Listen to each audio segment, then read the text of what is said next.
that as well. Okay. Okay. हाँ नहीं नहीं अभी एक और मैं आपको भेजती हूँ. Okay. Dr. Sudesh Mukhopadhyay is there, not able to log in. Okay, yeah, got the notification.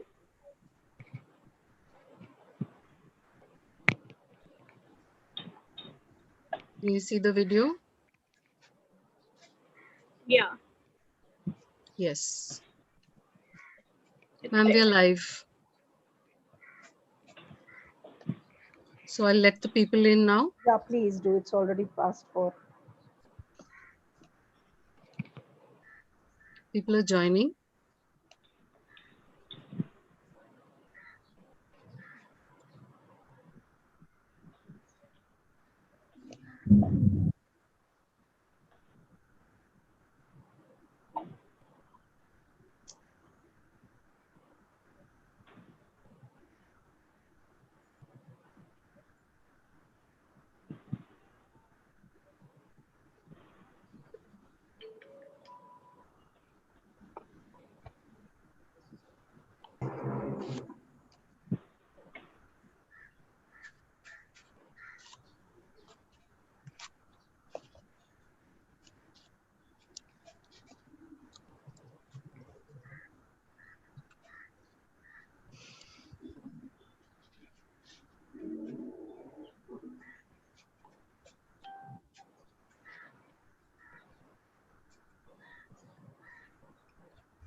I think we can start. Okay, ma'am.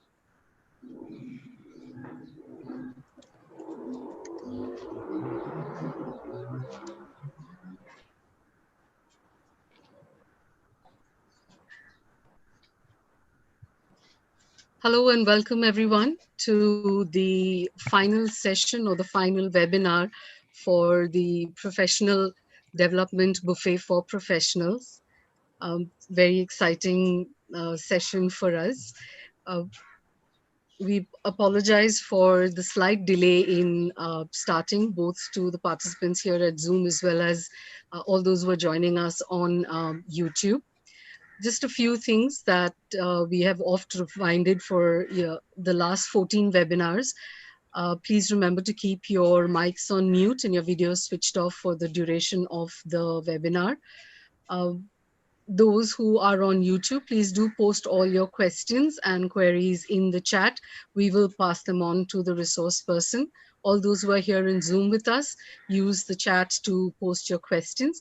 We request you that once the resource person starts presenting, that you avoid posting any chats or greetings or personal messages in the chat so that we can keep our focus on the presentation. Post the session today, we will also be having the valedictory session. So I request everyone to please stay back. We will have our, hello Sudesh ma'am, we will also have our customary photograph at the end of the session.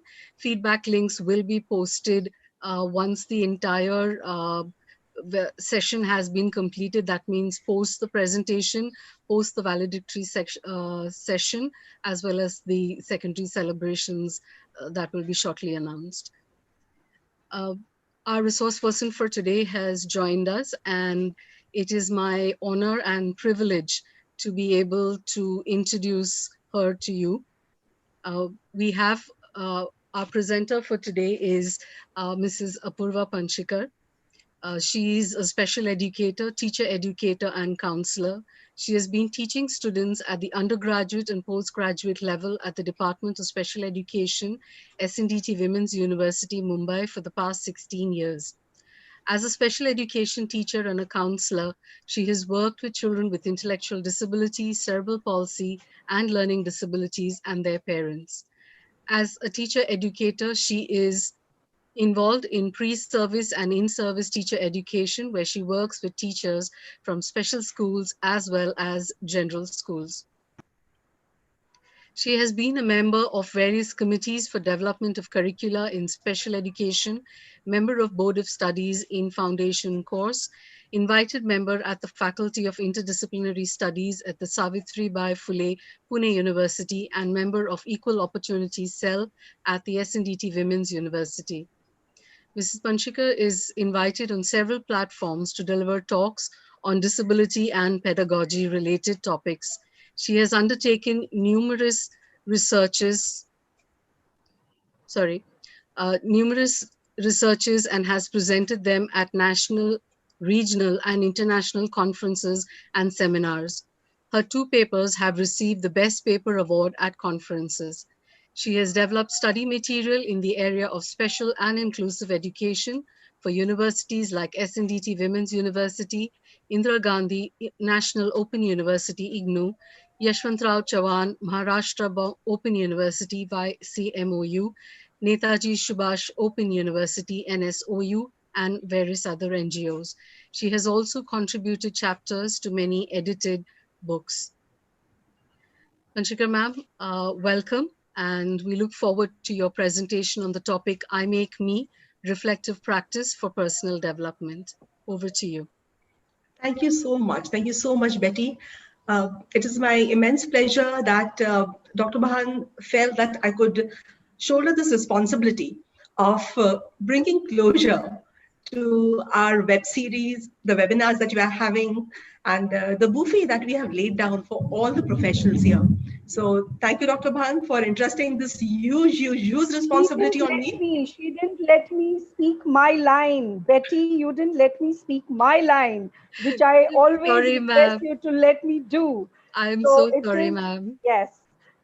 I really it's my great privilege, and it's really making me proud to showcase my own talent, my own gem from the department who needs no introduction. Everybody knows her. That's why we have huge numbers here waiting anxiously to listen to her. And I just feel very proud about that. Over to you, Apurva. Thank you so much. Since you said there's so many students and so many people who are here, it places a lot more responsibility on me. And I am indeed quite anxious now as to how I'll be able to talk about what I want to share with the participants here. So with a very good evening to all of you, I'm going to be sharing my screen, and I'm going to be talking about something which is extremely close to my heart because I believe that being a teacher is not easy. Becoming a teacher is difficult. Being a good teacher is all the more difficult, and continuing the legacy of being a teacher who can inspire, who can influence is tremendous.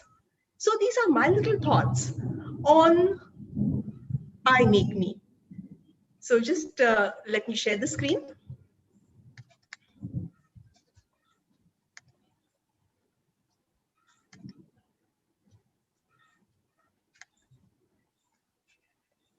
I hope the screen is visible to everyone. Yes, ma'am. Yes. So these are my thoughts on how reflective practice is essential for professional development. When I'm going to be talking about this, I want to start off my presentation by asking all of you, what does it mean to be a teacher? I request all the participants to please take a minute or two, think about this question, and if you could put down your responses in the chat, I would really be happy.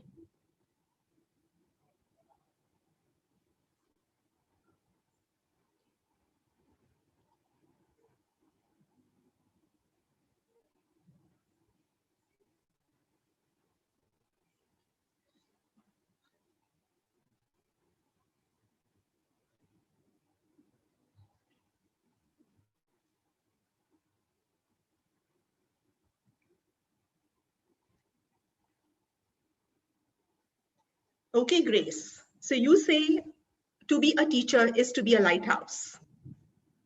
Unnati, making the power to impart knowledge and make a difference.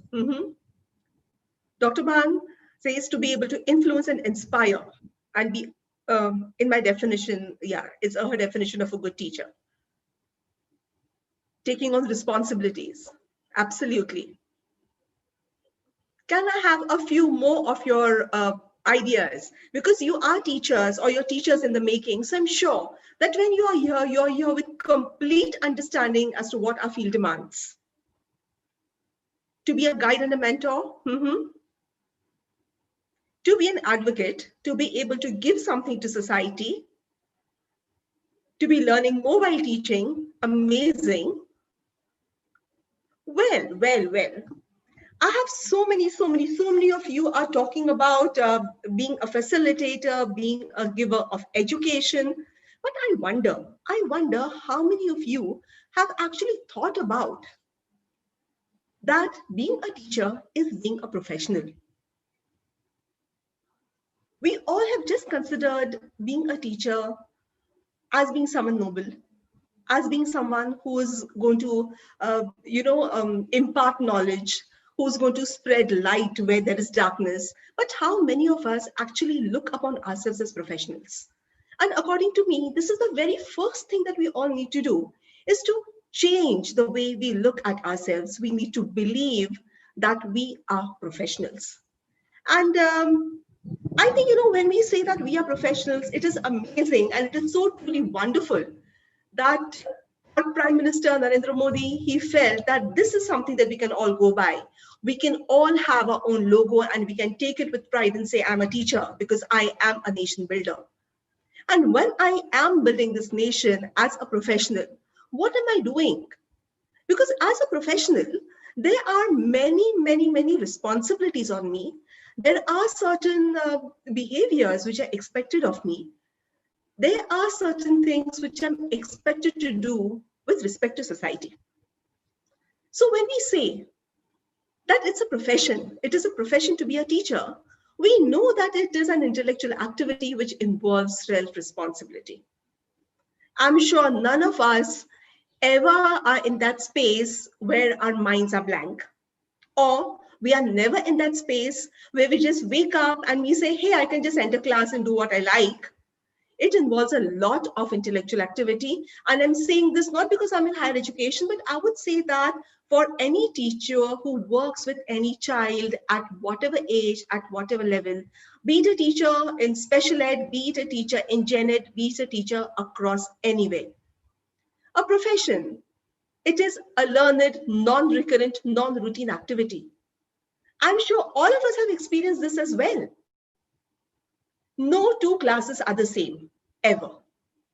At least in my knowledge of being in the field for so long, even if I have to go in and teach the same content, different batches, I yet enter a very new environment. I enter an environment with so many vibrant people who are willing to take in so much, and that demands that I do not repeat the same things. I do not engage in the same routine activity.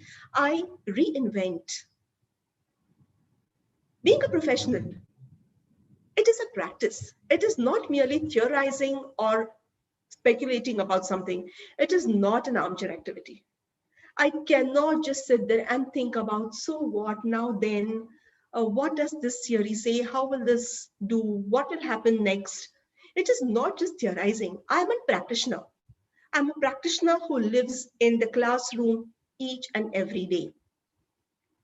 It involves long-term training. Well, when I became a teacher, when I was trained to be a teacher, it was a one-year program. Today, we have a 2-year program, but that is something which holds true for pre-service teaching. But what about later? Has our training, has our education stopped since then? No way. The very fact that I'm engaging in a very dynamic activity on a day-to-day basis means that it is a long-term activity. It is a long-term training. As professionals, we are a strongly organized and cohesive group.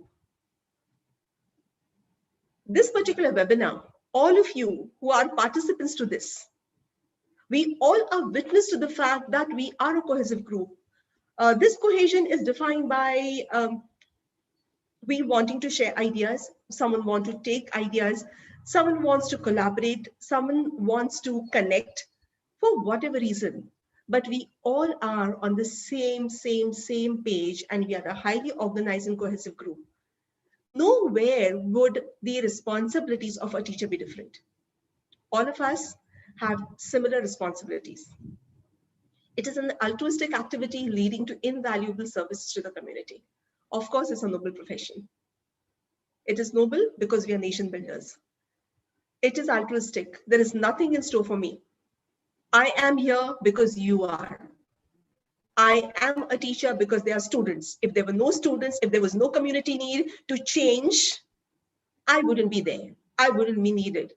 So when I look at all this as to what a profession means, and when Michael Limos talks about it, it places tremendous responsibility on me, and it makes me wonder as to whether I am prepared to take that responsibility, to carry forth that responsibility, and make a difference to this community who feels that I can contribute to them. So today, when I'm going to be talking to you and talking with you and this journey of ours, I plan to take this walk with you by talking about what is professional development, communicating to you and understanding from you about reflective practice, and then get into how we can use this reflective practice for professional development, because finally, whatever said and done, we need to be better professionals than what we are. There can be no stopping. There can never be a point where we say, hey, I know everything. That can never be the case. If that is where you are, if you feel you cannot be better than what you are today, you probably are not a teacher. So I hope to take this journey, take this walk with you, moving from understanding these concepts and helping us all develop better teachers. When I'm talking about this professional development, another very important concept that comes to me, an idea comes to me, is professional development is not something which just can be put as, pre-service and in-service. Look at what is demanded. The UN, when I set forth the Sustainable Development Goals, and it talks about quality education as one of the key goals, we as teachers are important actors in this whole process, because we know that we can impact the student learning. We can bring about a change in these learning outcomes. And this requires then everyone think about teacher professional development deeply, think about it from the perspective of how it can be efficient, how it can be effective, and how it can be imparted in equitable ways. But when I'm saying this, I'm completely aware that I'm not placing this responsibility on the government completely. I'm not placing this responsibility on the teacher education institutions alone. Because if that were the case, you and I wouldn't have needed this platform to have a dialogue or to have a discussion. However, I come back. You and I, we are responsible for quality education. And one way, according to me, is to look at professional development in a little different way. Professional development is needed because education is an ever-changing field. I remember when I was a BA trainee and we were learning about education and we were learning about educational systems. And I learned that education is an open system. It is open to all kinds of influences, not only influences which are because of time, but they are social, political, cultural, all of those.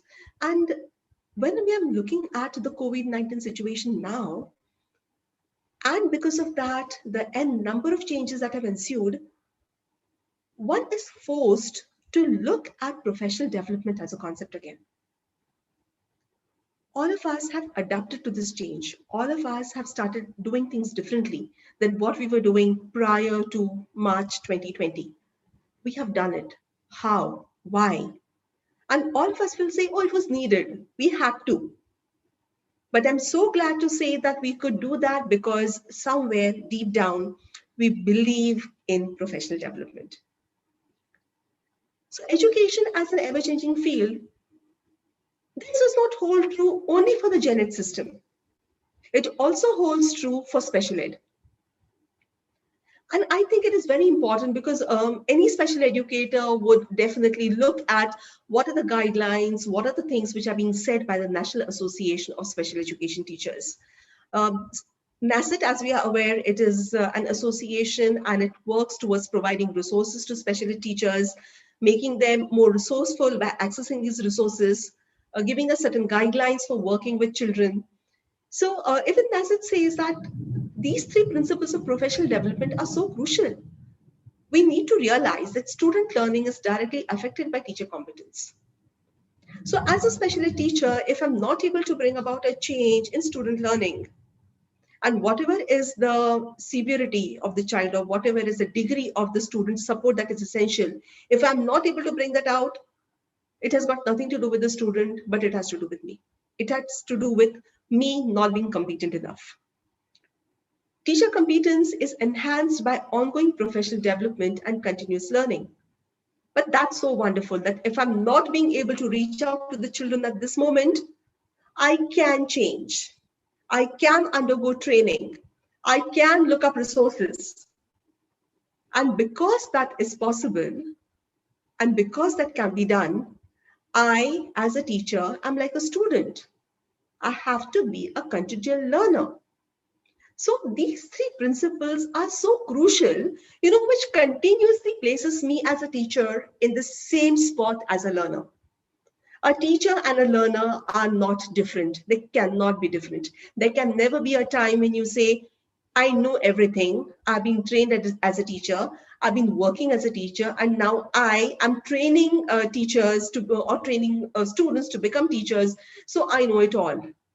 That is not the case.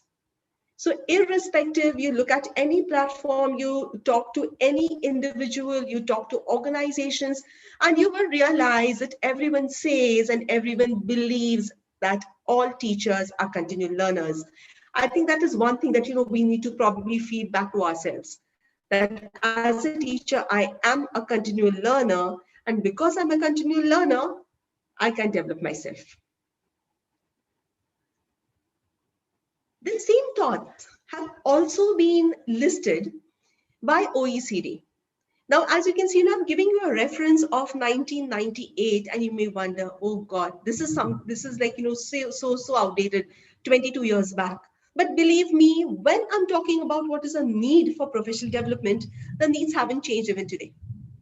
Because professional development, and I as a teacher, if I'm a continuous learner, it is going to help me update my skills, attitudes, and approaches.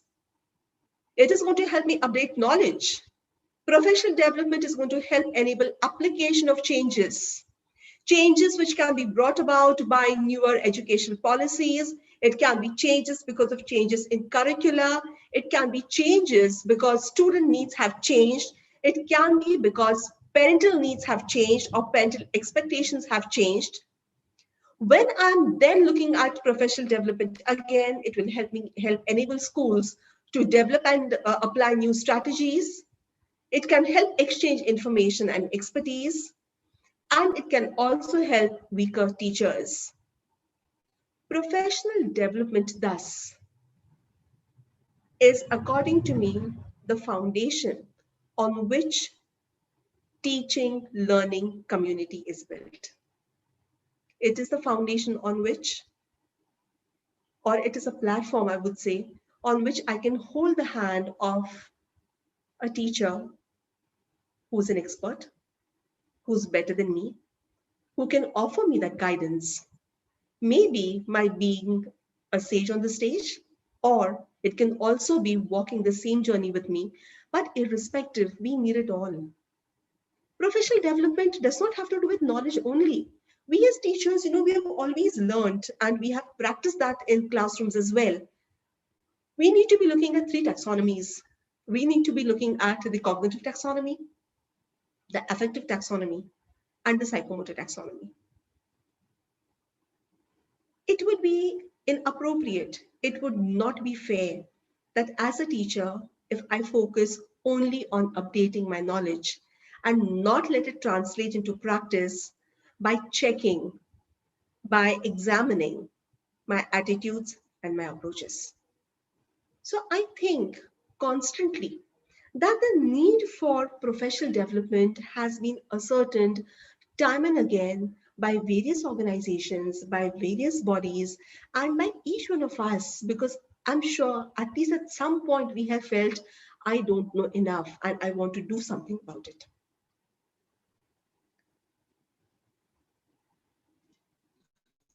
Since we have so many participants just now on YouTube as well as on Zoom just now, can I have some responses from you about what have you done when you have felt the need for professional development? One, I can definitely say that you are attending this webinar, and that's one way of developing yourself. But what other ways have you experienced through which professional development can take place? I'm waiting for your responses on the chat. What are the different avenues and what are the different ways in which professional development can take place?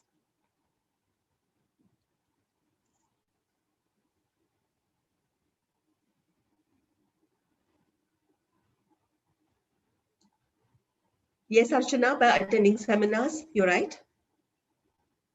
Workshops, updating knowledge through books, TED Talks. By doing courses, lovely. By reaching out to the seniors to help you, by talking to other professionals, talking to people in the field, by evaluating yourself. That's amazing, Tejal. Seeking help from your peers, attending conferences. Lovely, lovely, lovely participants. So this is what I have been able to put down. So what are the various professional development activities that develop an individual skills, knowledge, expertise, and other characteristics as a teacher? So these are workshops, lectures, conferences, seminars, hands-on training, upgrading qualifications, teacher networks, observation visits.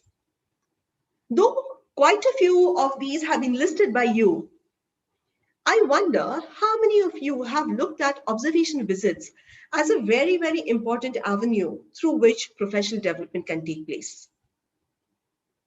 All these activities that are undertaken not only are building the hard skills of being a teacher, but soft skills of being a teacher as well. It is so important when we are looking at all these professional development activities to focus on the 21st century skills, to look at collaborations, to look at communication, to look at creativity, because all these are such essential elements of being today that as a teacher, if I do not develop these personal and professional competencies, I am not going to be doing, I'm not fair. I'm not fair to all those students, to that community who has expectations of me. This is some statistic, some data. It's always essential. No webinar can be considered to be good if there is no statistic, okay? So I found this one particular document which is produced by OECD, and OECD conducts these surveys every few years on teaching and learning, and these are international surveys, and it documents what is it that teachers do vis-a-vis their own teaching learning.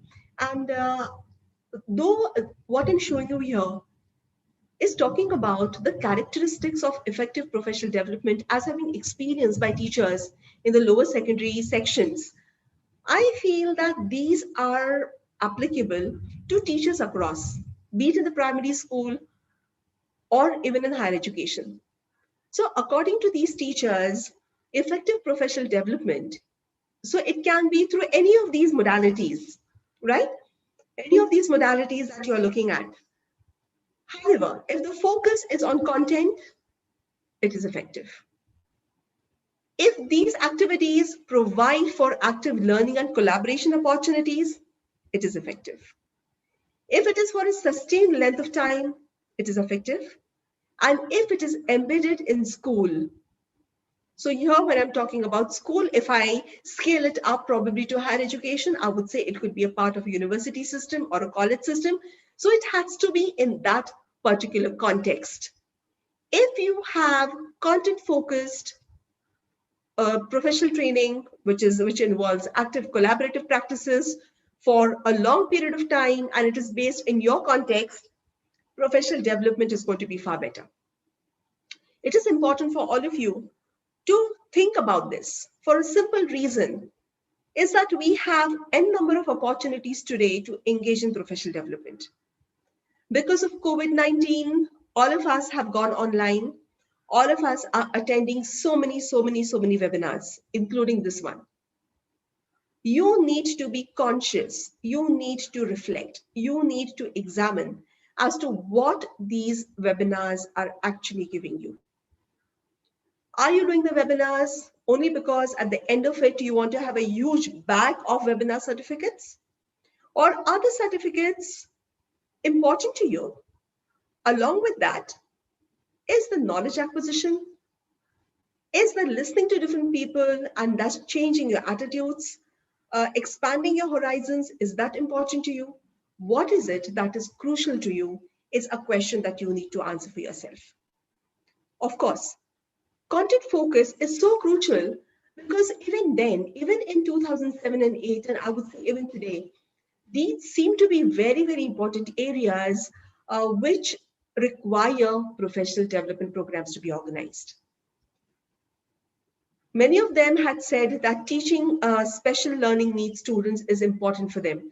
Today, with our National Education Policy 2020, and we are talking inclusive education, we are talking all teachers being able to reach out to all children, providing equitable opportunities.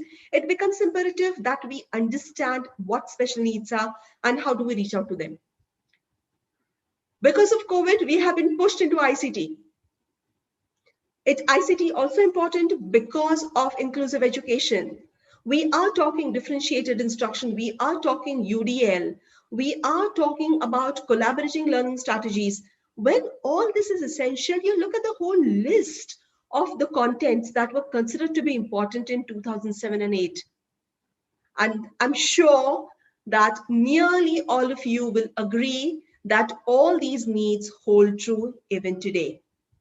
And the reason that they hold true even today, maybe, the statistic may change. It may not be that 32% say that it has to be inputs and special needs. Maybe teaching in multicultural setting may have more prominence today. Irrespective, I would say that these are some of the areas in which professional development for teachers has been considered to be important for so many years, and it may probably continue this way. We just need to think, open your minds, look at what is it that you specifically need. Because your need may be different than the need of others, and that's absolutely okay. Because you as a unique individual, you as a unique teacher will have your unique needs. It is for you to decide what area, for how long, through what kinds of collaborations, and to what extent it needs to be embedded in your school system. Now, though we know that professional development programs are known to be effective when they are content focused, when there are opportunities to get some hands-on training, in my experience as well, many professional development programs have failed. I've listed some of the reasons here. Confusing a professional development program with compulsory education program. When you go in with that ideology, when you go in with it that, okay, as a special ed professional or as a rehabilitation professional, I need to do CREs. I need to do CREs so that I can renew my license. I need to do the CREs because I need so many points. If you feel that these compulsory education programs, because unless and until you do that, your license is not going to be renewed. If you feel that that is what professional development means, then you are highly mistaken. Because if your focus is on your CRE points, you're not learning. Believe me when I'm saying this, that the N number of CREs that we have organized and conducted at our department, similarly, when we have conducted even programs for higher education professionals, it has been extremely saddening when the questions that are asked of us are not about who is going to be coming and imparting training. The question is, खाने में क्या मिलेगा? आप कितना time लोगे? तो 9:30 बजे ही आना पड़ेगा क्या? क्या हम जल्दी जा सकते हैं? Oh, I don't think I will benefit from this. Or coming in, attending the program, but being physically present and mentally, cognitively, emotionally, not being a part of it at all. I truly wonder whether that is professional development. And we have seen this. I'm talking from my own experiences, and I'm sure many participants who are there, my teachers, my colleagues, they all would be witness to this. Professional development has failed. Overlooking the context as to why are you coming in to do this? What is it that you specifically want to gain? Again, is it coming for a CRE? Nothing wrong in coming for CREs. It's needed, but come in with an open mind. Are you doing the CRE because abhi points, abhi mujhe utne points chahiye? My registration is getting over next year. Is that why you have come in? Or are you coming in because this topic appeals to you? Are you coming in because you feel that the institution that you're going to for CRE is doing a very good job of providing you with contemporary information? It is giving you the knowledge and skills and the attitudes that you need to develop time and again. Is it helping you check with what you already know and taking you forth? What is it that's happening? Having an inflexible mindset is another short way of failure for professional development. So many times I've observed, you train, you give readings, you provide skill-based understanding, and at the end of a 3-day program, at the end of a 5-day program, at the end of a 21-day program, I go back saying, हाँ बहुत अच्छा था, खाना अच्छा था, हाँ faculty भी अच्छी थी, इतनी ज़्यादा strict नहीं थी. You go back and you do the same things again. You have brought about no change to your context of education. And those who probably have gone in with an open mindset have experienced the learning the way it needed to be experienced, but they have not measured results. They have not taken efforts to document their learning. So if I was at level 1 just now, after training, has the level changed? And has the change level been sustained over a period of time? Or have I even actually been able to up my level after the professional training? If these considerations are not thought of, professional development programs definitely fail. So what is then essential is that this whole process of professional development requires the cognitive ability and conducive beliefs, values, attitudes, emotions. This I would say, cognitively be flexible, emotionally be open, have open attitudes, value education, value change, be open to accepting change. If these are some of the attributes that we go in with, we can say that professional development is going to work. As I take you into the next segment, I want you all to please do this activity. I want you to take around 2 to 3 minutes. All of you, take a sheet of paper, draw these 4 squares, or just fold the paper and make this quadrant ready. And I want you to put down in the first quadrant, what are you an expert at? I'm sure that on a day-to-day basis, there are so many tasks that we engage in. Again, I would say as a special ed teacher, a gen ed teacher, a teacher in higher education, or at whatever level it may be, what am I an expert in? What am I pretty good at?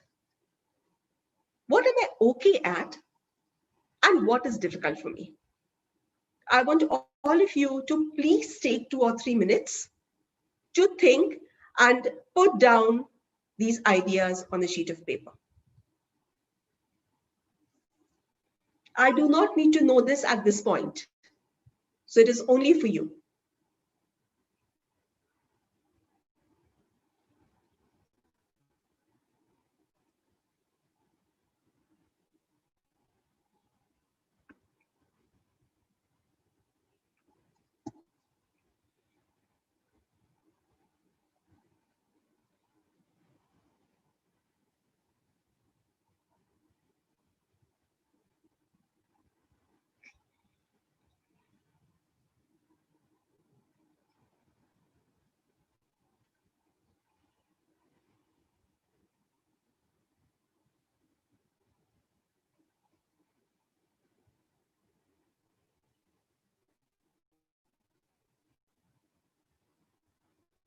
I'm aware that there are many pre-service teachers also attending this webinar, and I urge you as well to do this. It need not be because you do not have experience of being in the classroom of teaching, but I want you to put down what is it that you're good at, pretty good at, you're expert in, you're okay with it, and what is it that you find difficult. This exercise being done even out of the context of education is very, very important. It will give you some insights, I'm sure.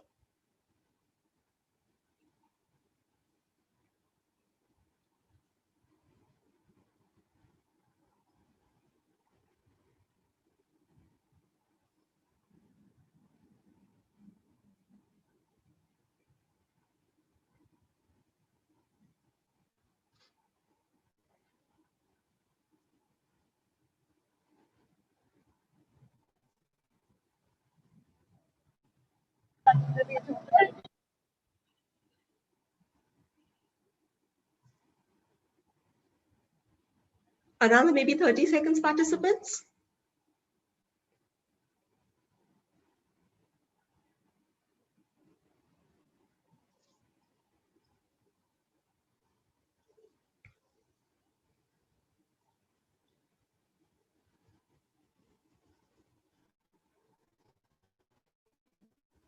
Okay, thank you. If you can just come back.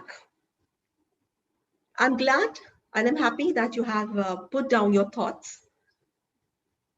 After this, since you have given a deep thought to all the 4 quadrants and you've put down your thoughts, I want you to do another activity after this.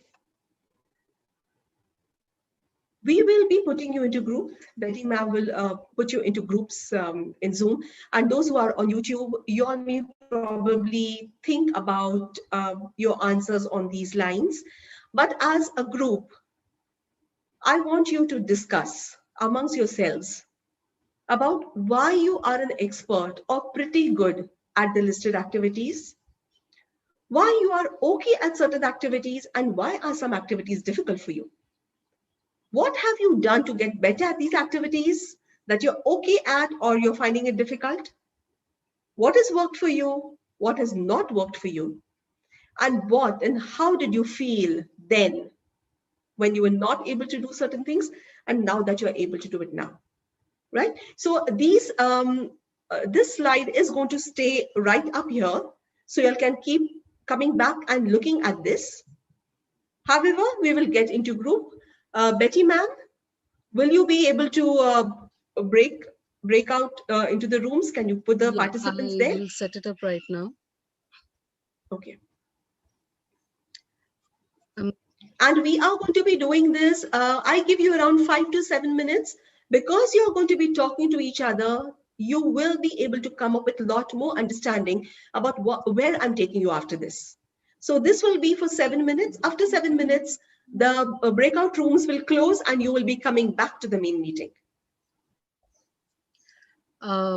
just a bit, a few instructions. Shortly, you will receive a message on your screens asking you to join a breakup room. Please accept or say yes to that message. Like Panchika ma'am said, the breakout room will last for about, will last for about 7 minutes. You will get a notification that says that this is going to end in 7 minutes. So yeah, just be ready for that. And when you want to leave Betty the ma'am, breakout, is it possible to reduce the time because I think we are running short of time? shall I make it And 5 minutes? yeah, or maybe even 4 minutes should be good. Okay, 4 minutes. set at 4 minutes. Just when you are ready to leave the breakout room, please be careful about the option that you select. You will get 2 options. One is for leave the breakout room and one is for leaving the meeting itself. So be sure that you are selecting the option to leave the breakout room. Okay, just opening up the breakout rooms right now. Done. Please accept the messages and move into the breakout rooms.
I guess the participants have started coming back to being.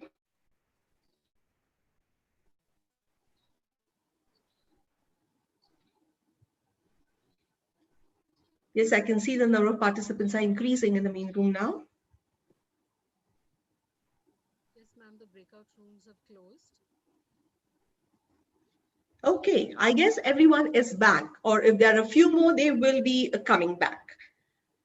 I want you to quickly, maybe just one or two in the chat, I want you to put down what you felt about it. What did you feel about this activity?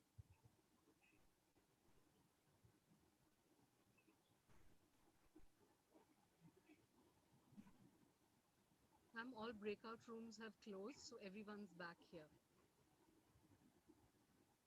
Okay. Okay, Nirali, it made you connect with each other. Fine. It helped you share. It helped you deconstruct strengths and weaknesses. You got to know each other's strengths. It was thought-provoking. In this whole process, when you were discussing with each other, did it push you to reflect on yourself, or was it only focused on the people around you? Yeah, Ritu, it made you learn about yourself. I'm glad when you actually started doing this, you started examining yourself. You started examining yourself to understand what your epistemic stances are. How, according to you, knowledge can be constructed. What is it? What are your belief system? What is your attitude and approach towards teaching? And when you were doing this, I'm sure you would have realized that when it came to those activities that you're pretty good at or you are excellent at, you don't require too much of thinking with respect to those activities or when you perform those activities, because it is a part of your habitual action. You do introspect at times, but you don't get into too much of thought of how and why and when. However, when it came to the other two categories of something is difficult for you and something you're okay at, you were thinking about, or you would be considering how and what those aspects of what you did in class, how you did in class. But yet I would say just reflective action and non-reflective action is not completely reflective practice. Reflective practice can be said to happen when you answer the question why. You attempt to investigate, you attempt to critically evaluate. Why do certain things happen? Why do they not? And how do I go forth? Because reflective practice is forward looking. Reflective practice is not just reflection. It is not only critical reflection either. Reflective practice will help you grow personally and professionally. Whereas the previous three, that the reflection, the reflexivity, or critical reflection, will only be at the cognitive level. Whereas reflective practice will help translate your understanding, your evaluation into how you need to change certain behaviors, how you need to change certain practices so that you can become better.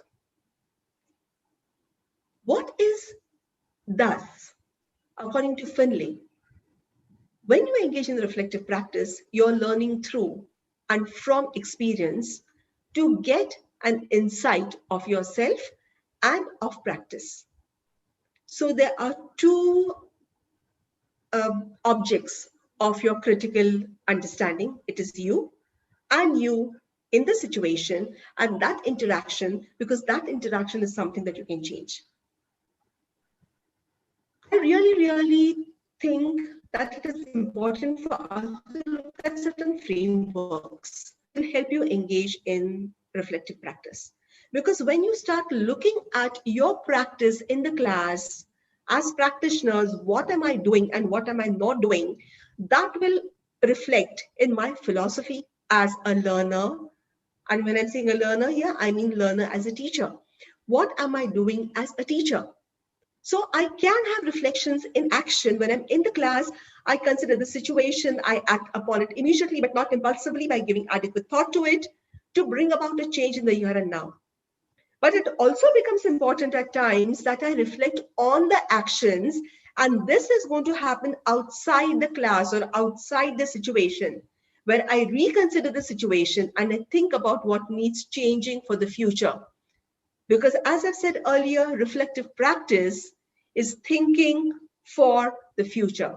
It is looking at the present, looking at the past, so that my future is different. Considering that we have a growth mindset, we want things to change. We are not static.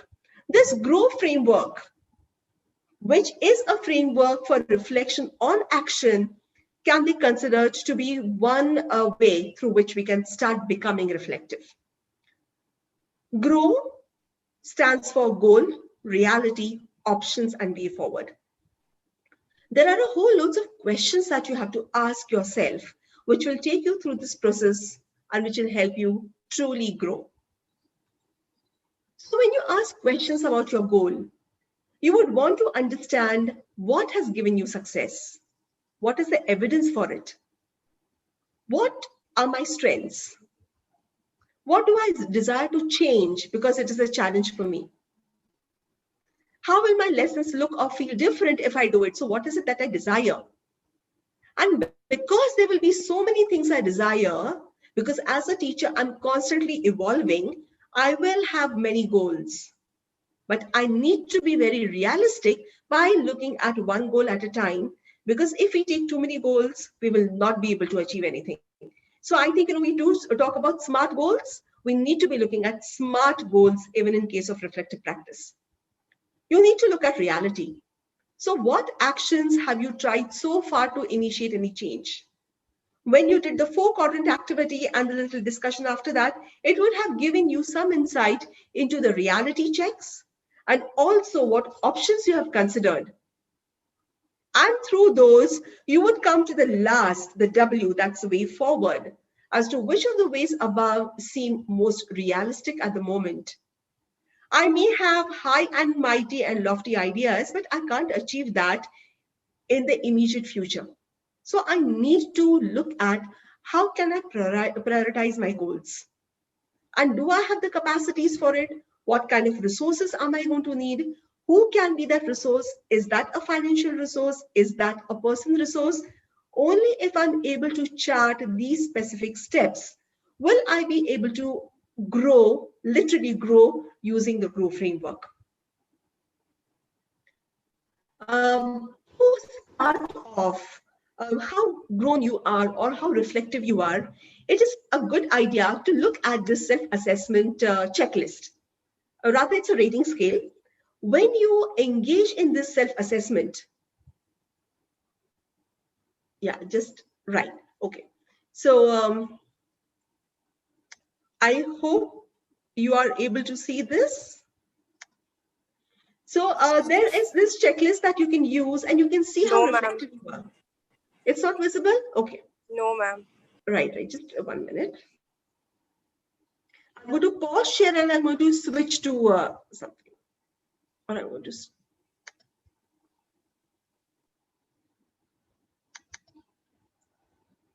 Yes. Is this visible now? No, ma'am. Yes, Yeah. now It's a PDF. Are you able to see the PDF? Yes, ma'am. Yes, ma'am. So this is rating scale that you can use to ascertain to what extent you engage in reflective practices. So you may, I can share this link later. I can share this reference and this resource later. So you can look at how resourceful you have been. How reflective you have been. So how much do you reflect on events? What kind of tools do you use for it? Do you consider the point of views of others? Do you question your assumptions? And to what extent do you engage in, or do you have the ability and the freedom to reflect? Once we are able to do this, it will tell us whether we are reflective. So if you do get a high score, which means that you have the potential of being a reflective person, And if you don't, it tells you that, yeah, there is a lot which is expected of you. So I think it is always a good idea that if you don't know how reflective you are, to probably use tools like these, right? So I'm going to just switch to my screen again. I'm going to stop this particular share.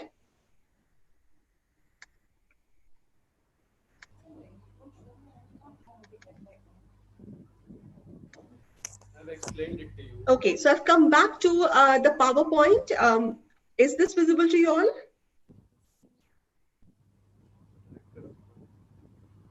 Yes, ma'am. Yes.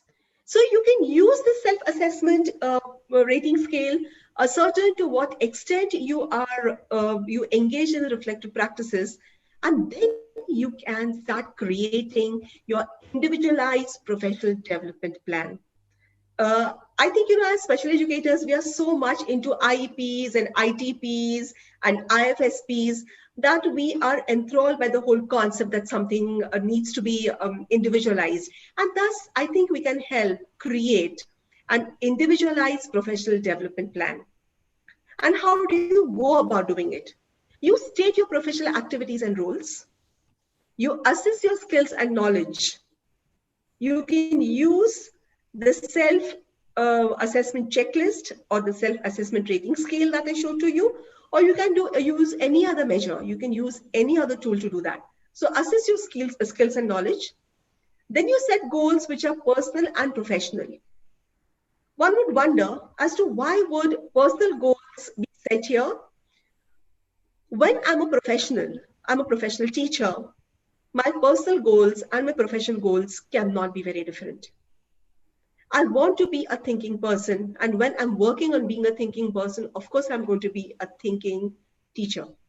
Similarly, if I want to work on my skills of collaboration, it is not restricted to collaborations in classrooms or for professional purposes. It would also entail being able to collaborate in my personal life.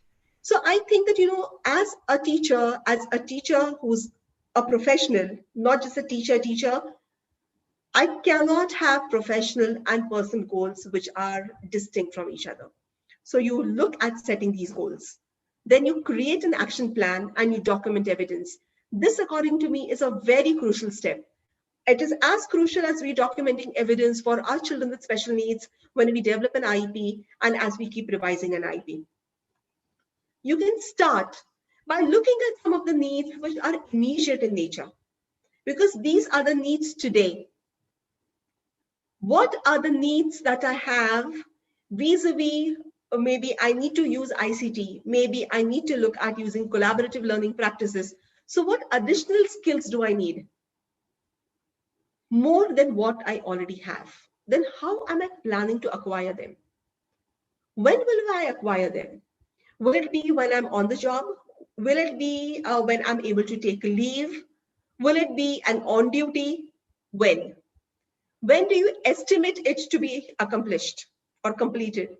And when did you actually do it? Don't you think when you're looking at this particular format, it is you are reminded of an IEP? Because we put this down exactly. What are the strengths? What are the weaknesses? What are the needs and demands? And how do I go about helping the child achieve those? Including here, it would be your modalities of maybe teacher training. It can be courses, it can be online courses, it can be supervisions, it can be any. It is important thus to think, spend time on ascertaining how this can be done.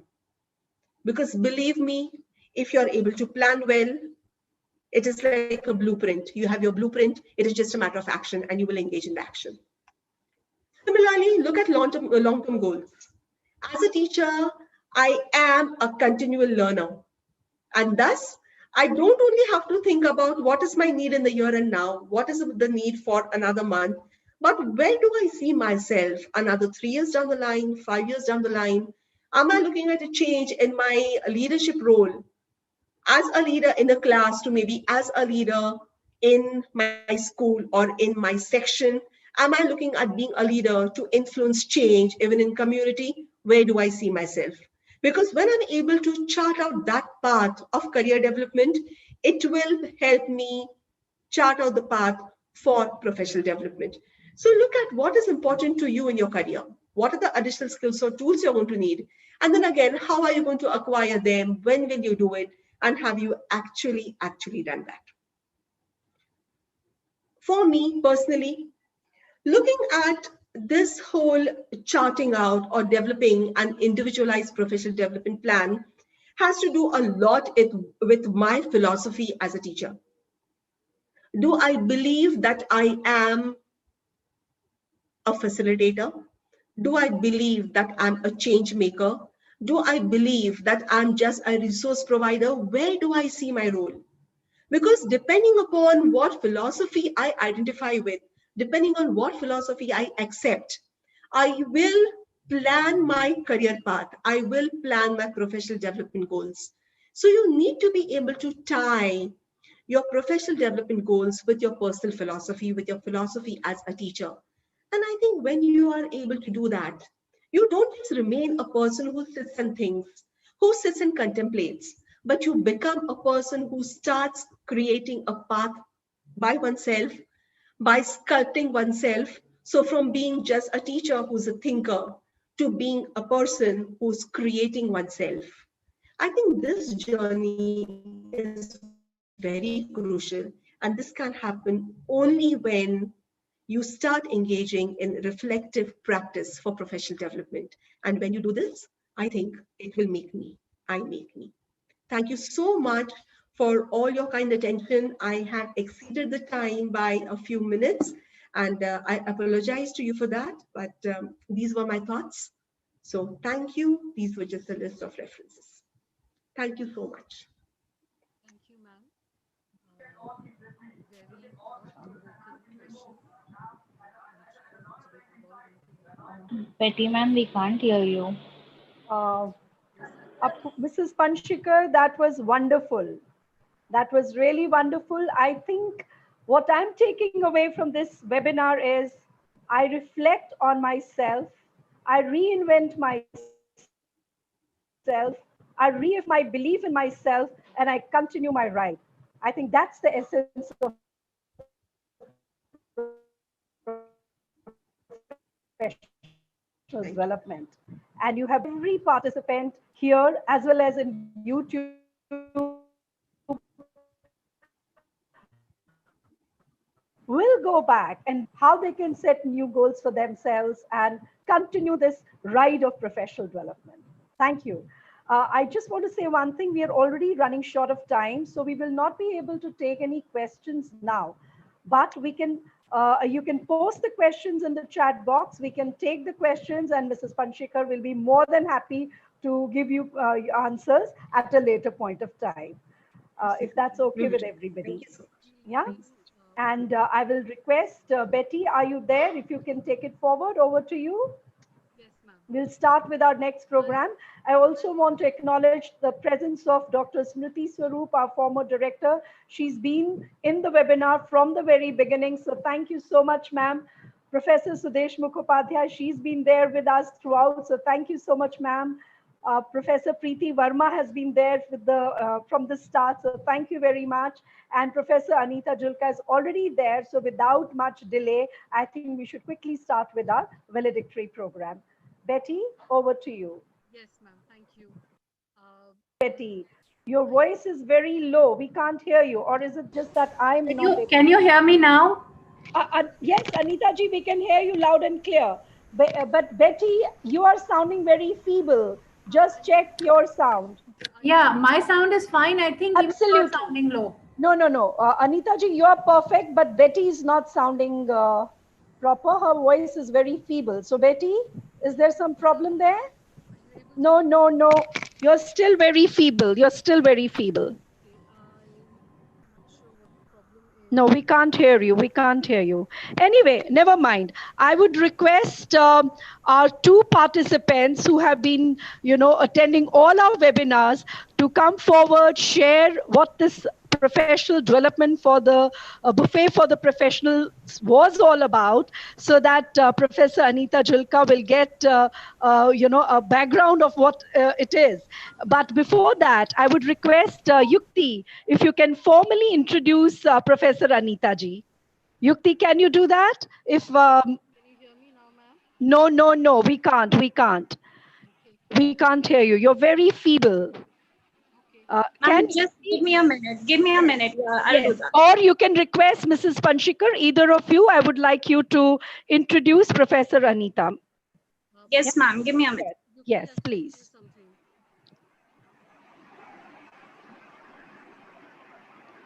It's a great honor to have Professor Anita Julka ma'am with us because she's an extremely busy person, but she always supports us. She believes in what we do, so she never says no to us. Thank you so very much. Thank you so very much. And your presence here really, really means a lot to us.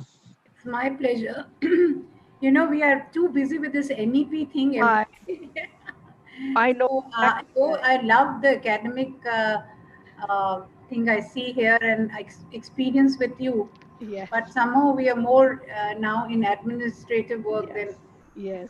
The higher you climb the ladder, higher are this, this administrative pressure gets more and more on you. I enjoy the exchanges I have here because the academic thing which I'm missing, I get it from your webinars. Thank you.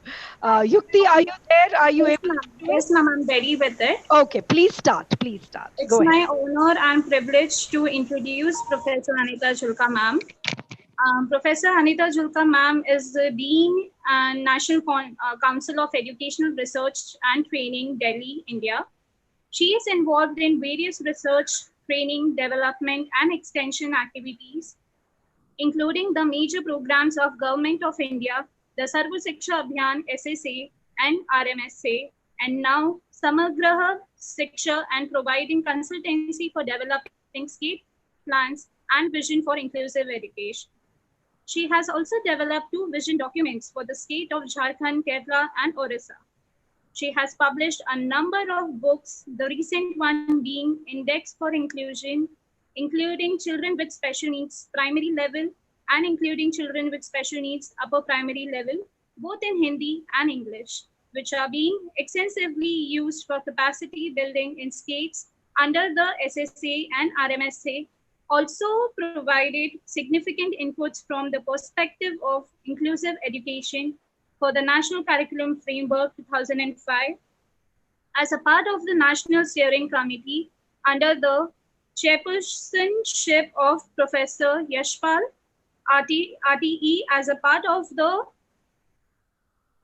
the working group at MHRD and Ministry of Social Justice and Empowerment. She's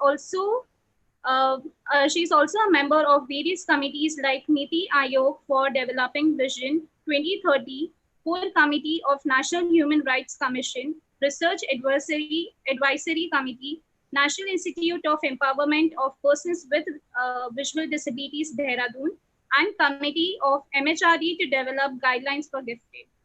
I would like to extend a warm welcome to our special guest, Dr. Yashuben Mehta, ma'am, Professor Smriti Swarup, ma'am, Professor Rubina Lal, ma'am, and Professor Preeti Verma, ma'am. It is such a moment. Yukti, we will wait for that. Right now, we will first have valedictory, and then we will start our teachers. Okay, ma'am, will do. Okay, yeah. Okay. So, please request the 2 participants of our webinars one by one to share their experience of all these webinars with Professor Julka and all other participants.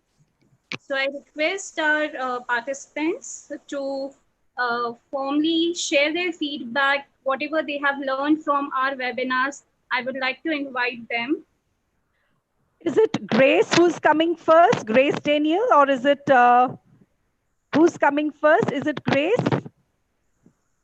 Betty, I know there is a slight problem because Betty was planning this whole thing. So you're really taken off guard. So it's okay. I understand it's okay.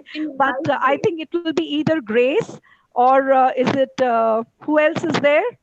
Betty, can you hear me, Betty? Ma'am, we can call Grace till then. Yes, please call Grace Daniel. Ask her to share her experience. We invite Grace Daniel to share her inputs. Grace, are you there? Yes, I'm there, ma'am. Okay, yes, great. Over to you, Kamli. A very good afternoon, respected Bhan ma'am, Apurva ma'am, Smriti ma'am, Verma ma'am, Mehta ma'am, Betty ma'am. It's a pleasure to be back here. And this webinar series has really been a blessing because I studied from SNDT in 2003. And when I came back to my small hometown, there was nothing. So for the past couple of years, I've been traveling to and fro, trying to learn new things. But when this lockdown came and SNDT University of Special Needs, they came up with this webinar series, it was really amazing. I've attended nearly all 15 of them, and in every webinar series, there are professionals who are the best of this field. They are sharing from their experiences, and it's been a great time of learning. Not only have we gleaned insight and knowledge, but we have learned about the various aspects of our field. We have heard really good leaders who have shared from their practical experiences of how they're dealing with situations and how we can be better. We have also learned the various aspects, like how technology can be used practically in our field, and we have been seeing the various perspectives.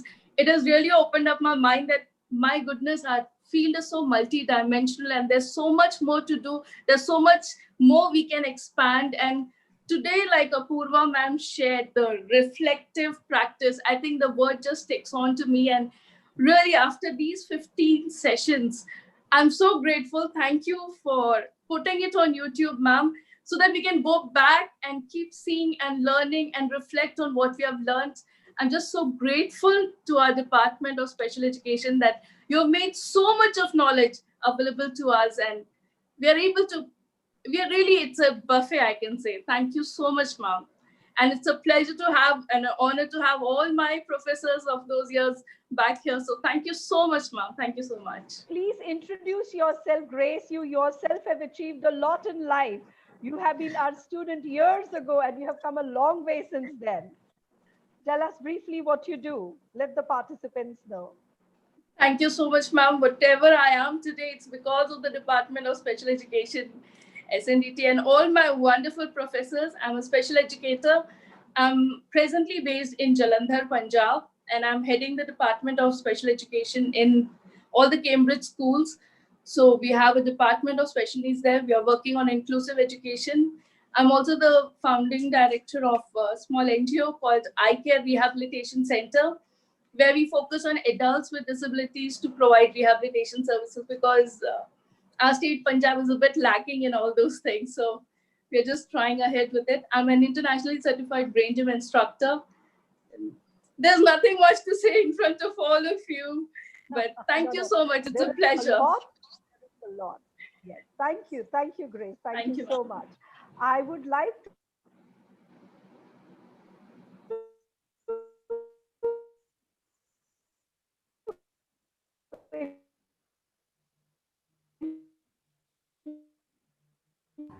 invite Miss Tamar.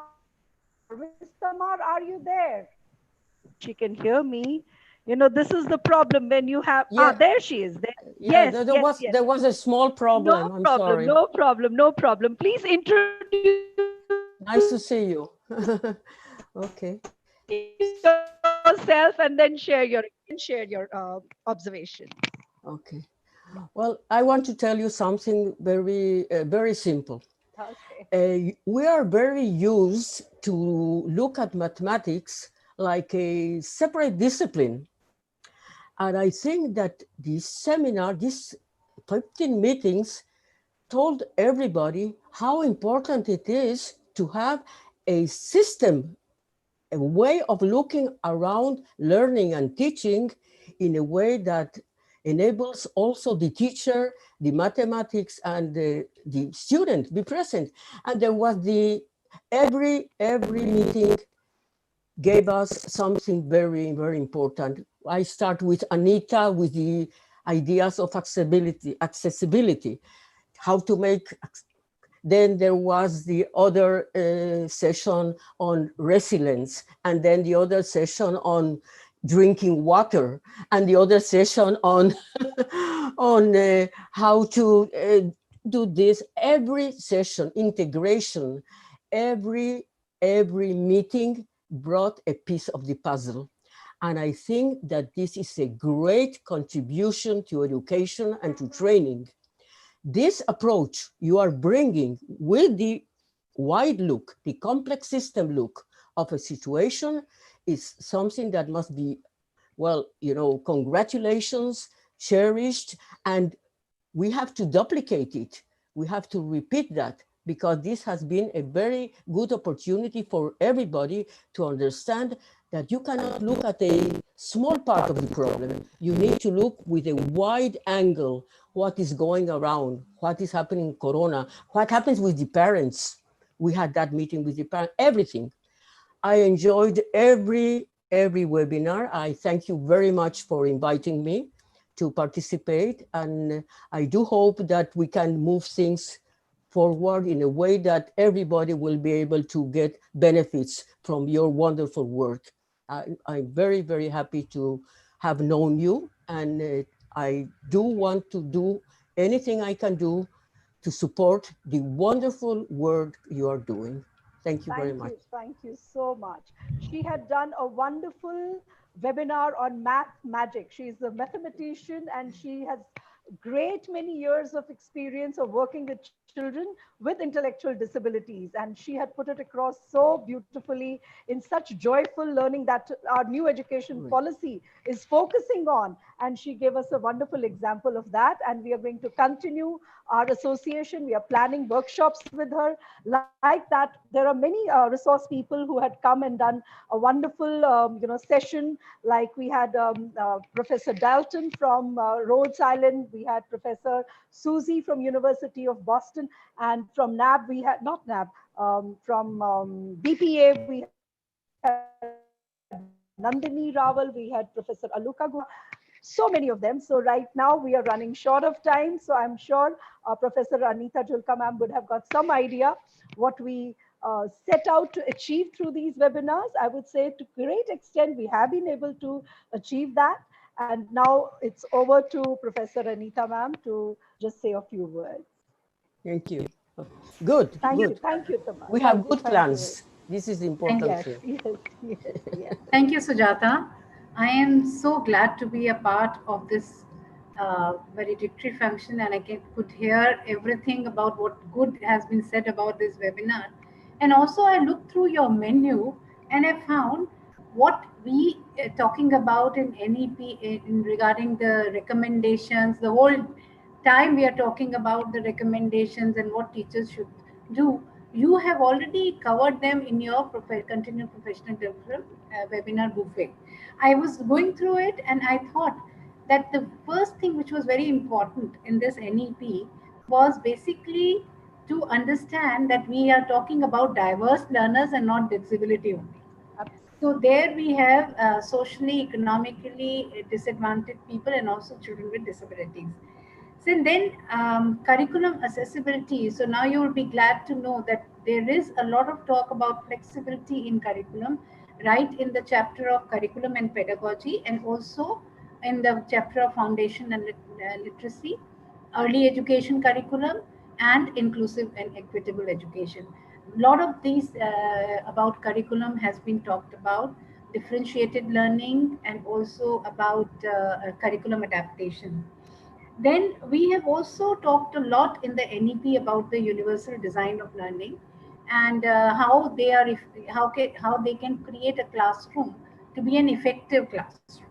So, and since we are including a lot of groups together in inclusion, we need to understand that in a class, it's only universal design of learning which will work. So you have also covered this. Now, you have also talked a lot about COVID-19, and that is a challenge everywhere, and especially for children with disabilities. It's a huge challenge, we all know. We all know many of these children are not getting education, and the education is not accessible.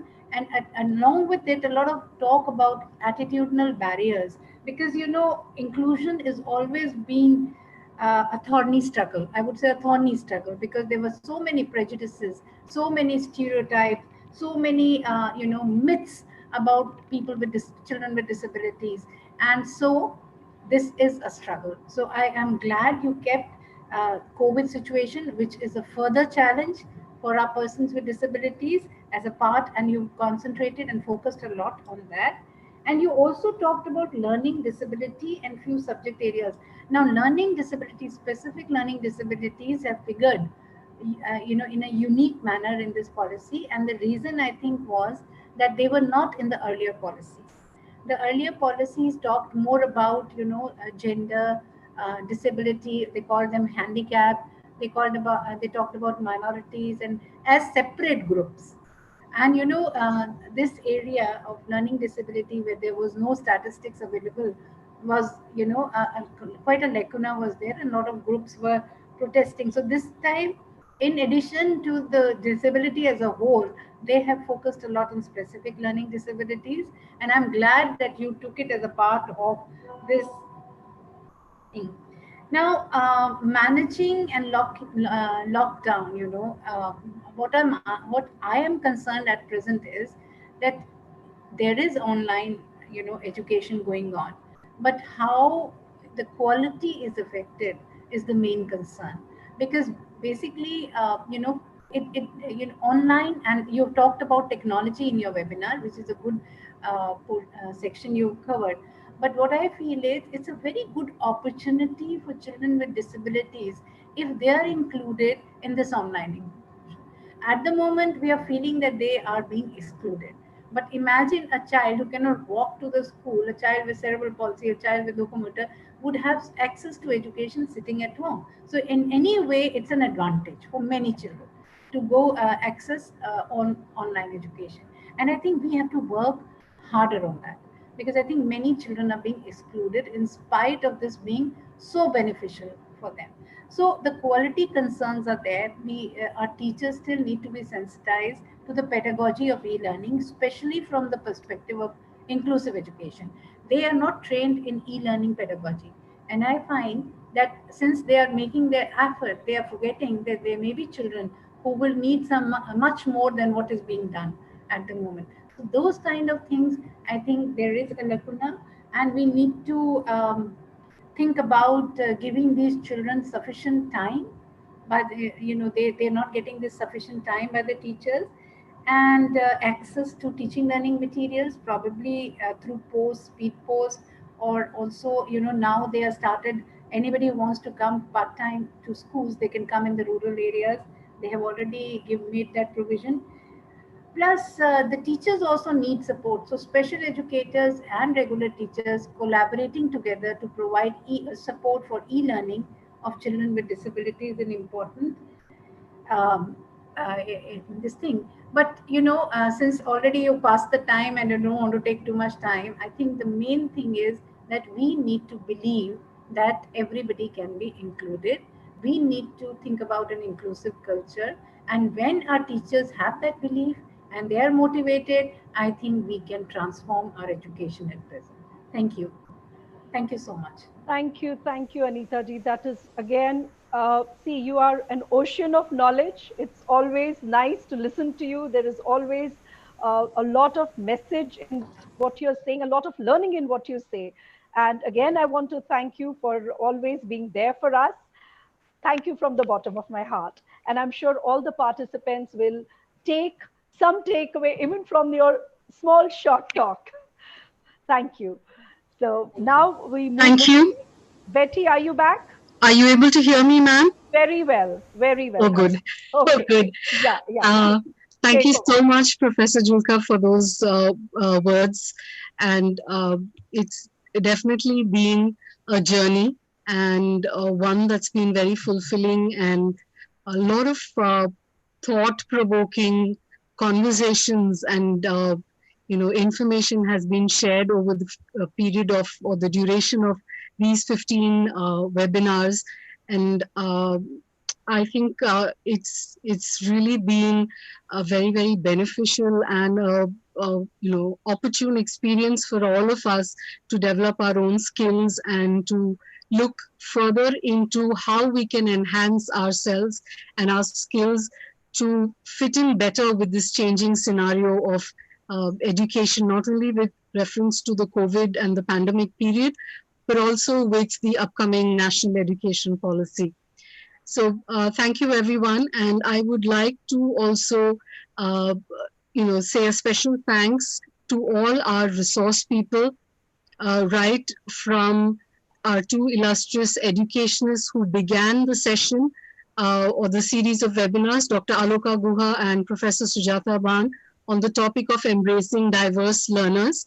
From there on, we continued with the series of 14 webinars with the resource persons, Ms. Anita Iyer, Dr. Radhika Mosquita, Dr. Susie Grossnet, Dr. Elizabeth Dalton, Dr. Meena Godia, Dr. Harish Shetty, Professor Preeti Verma, Dr. Kumi Vivaina, Mrs. Tamara Pell, Ms. Nandini Raval, Ms. Yukti Gupta, Ms. Rakhi Chabria, Ms. Sunanda Chakraborty, and Ms. Apurva Panchikar.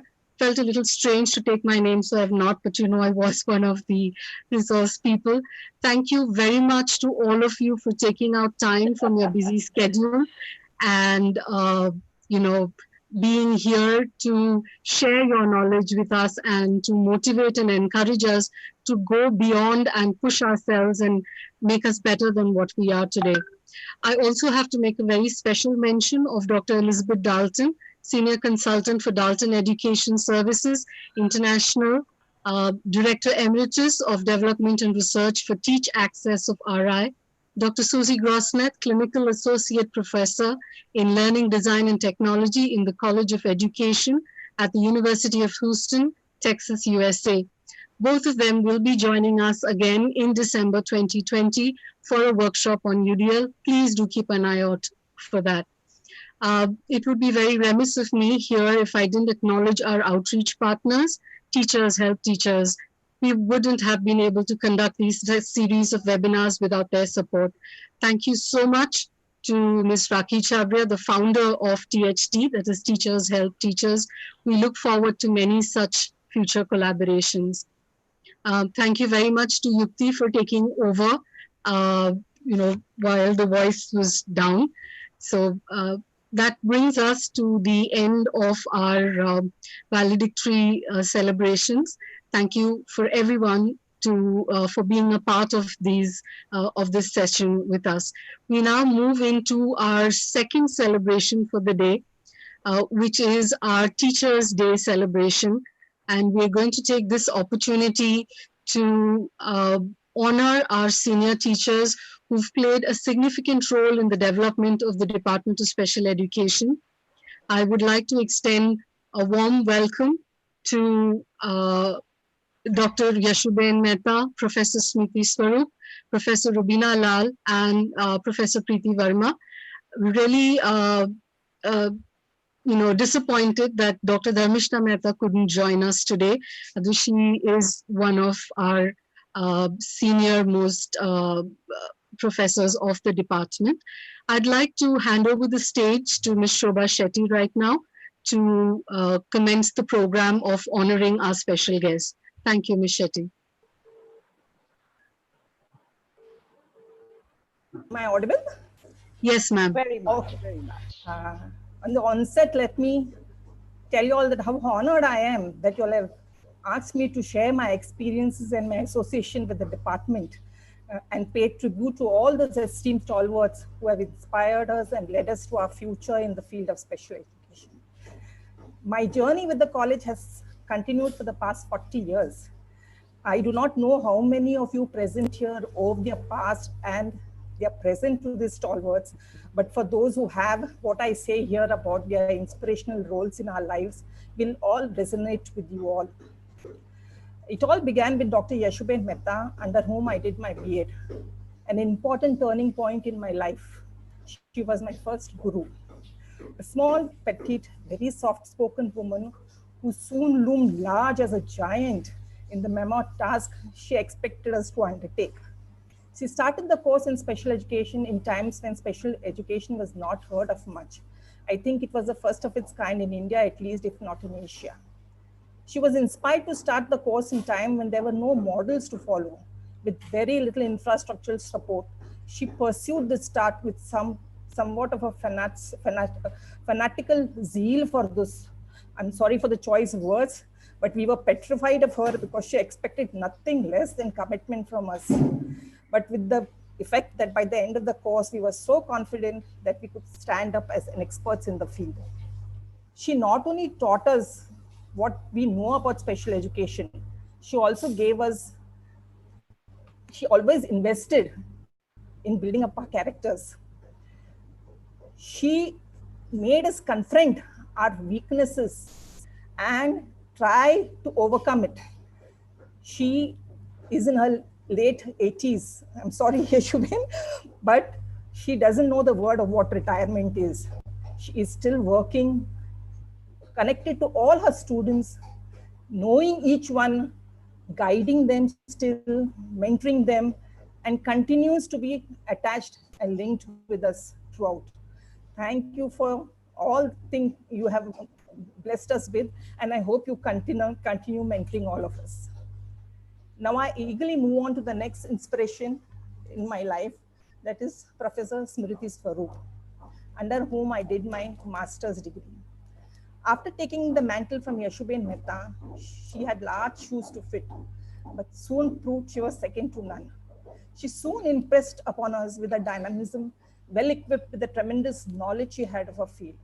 Her systematic approach to think as single-mindedly pursued her task in making the department grow, which resulted in a department which was soon to be remembered for its academic excellence. But personally, what I remember of her most was how much she invested in her students too. Ma'am, you have motivated us to grow, come out of our shells, get rid of your comfort zone and challenge the limits of your professional expertise. She kept advising us, pushing us to think big. We admire you and thank you for your contribution in our lives. I hope you will continue to guide us. I will not forget Professor Rubina Lal, who also inspired me to put my best foot forward. I'm inspired by the way she has targeted her goals in life. She not only sought professional expertise with her total dedication in her work in the department, but what really impressed upon me was she did not pursue the path of her own personal advancement, but like a crusader, she balanced her work, setting her sights on bigger goals.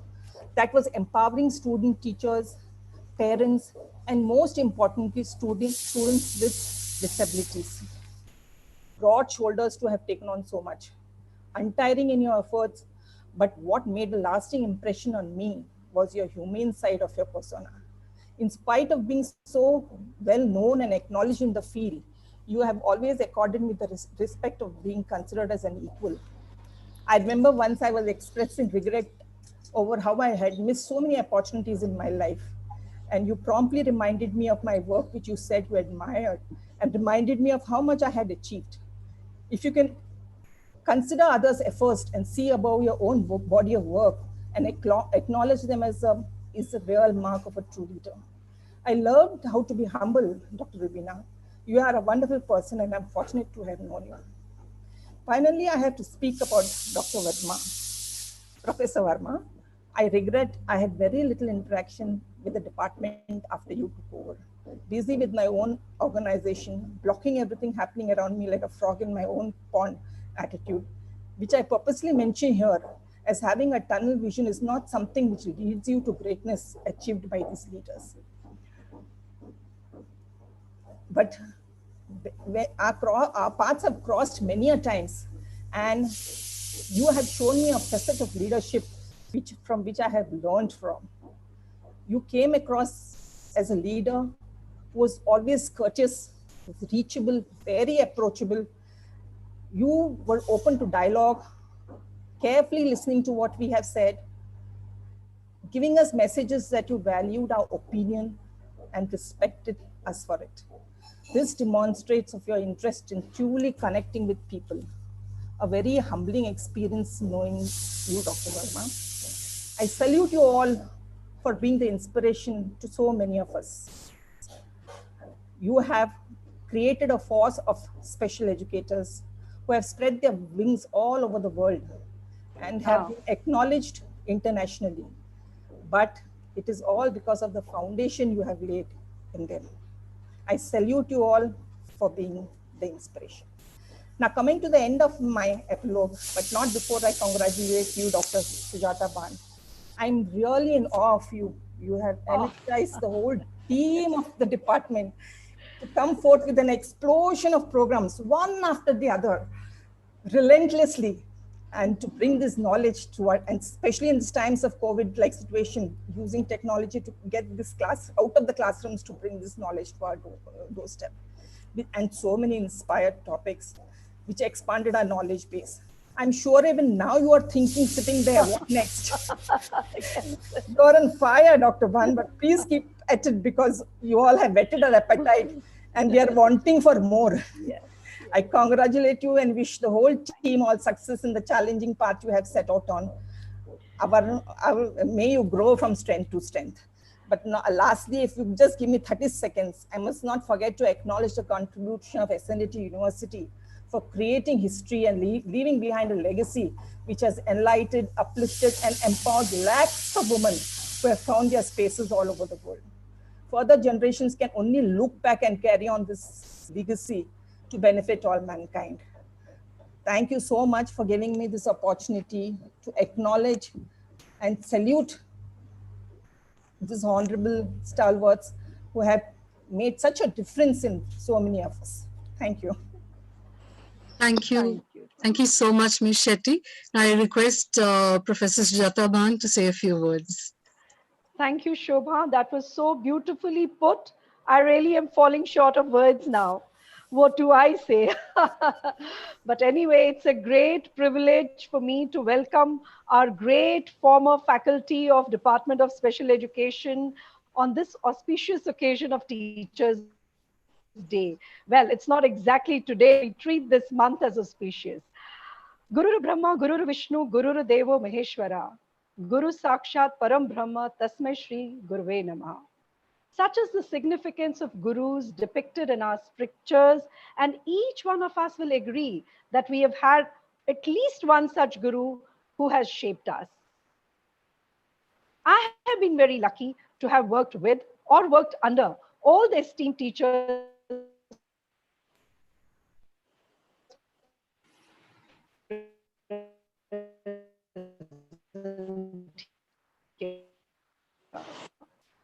it's unable to join in. She was so, but I must say that I really salute her. Yashoban had retired long before I joined. But I had developed, a hard taskmaster. But she's such a soft soul. It's always a pleasure to just talk to her and listen to her. Her dedication and devotion to children with disabilities is remarkable. She is such an inspiration. She's a true example of selfless and genuine concern for children with disabilities. Even till date, you all know she offers voluntary service at NASIO every single day.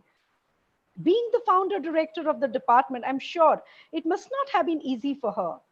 She set the foundation that, in spite of that, what do you say, like, um, the knowledge and the atmosphere at that time, the attitude of the people was not so much for special education, but it was her determination. It was her constant striving for that, that she kept on moving forward. And it was she who established Arushi. That time it was called the Learning Center. And it's, again, I must admit, and at this platform, she supports Arushi. Her heart is there. Even till today, she supports our Arushi children. I would request, it's a very unfortunate thing that we want to felicitate all these stalwarts, but on this platform, which is virtual, we can't really do it the way we would have actually liked to do it. So all I can request the participants is to just give a big round of applause for Dr. Yashoben Mehta. Can I hear a round of applause for her? Everybody's muted, so I guess, yeah, that is going to take some time, but that's the only way I can acknowledge her. Maybe thumbs up, maybe a thumbs up would be fine. Yeah. Okay, I'll move further. We wish to felicitate Dr. Professor Dharmishta Mehta,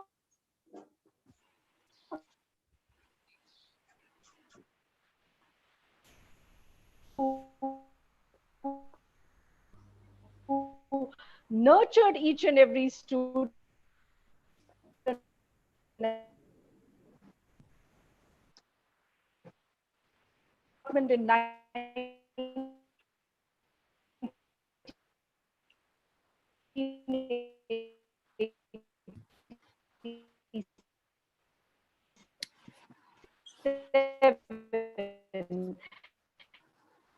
and led it with her somewhere from Dr. Sarup's department, such as her presence. Research was her forte, and a lot of contribution was made during her time by publishing various tests, etc. She got us huge grants, and that helped us build our present infrastructure that we boast of today. In acknowledgement of her contribution to the field, she was given the Best Teachers Award by the Maharashtra government. After her superannuation, she continues to contribute to the field.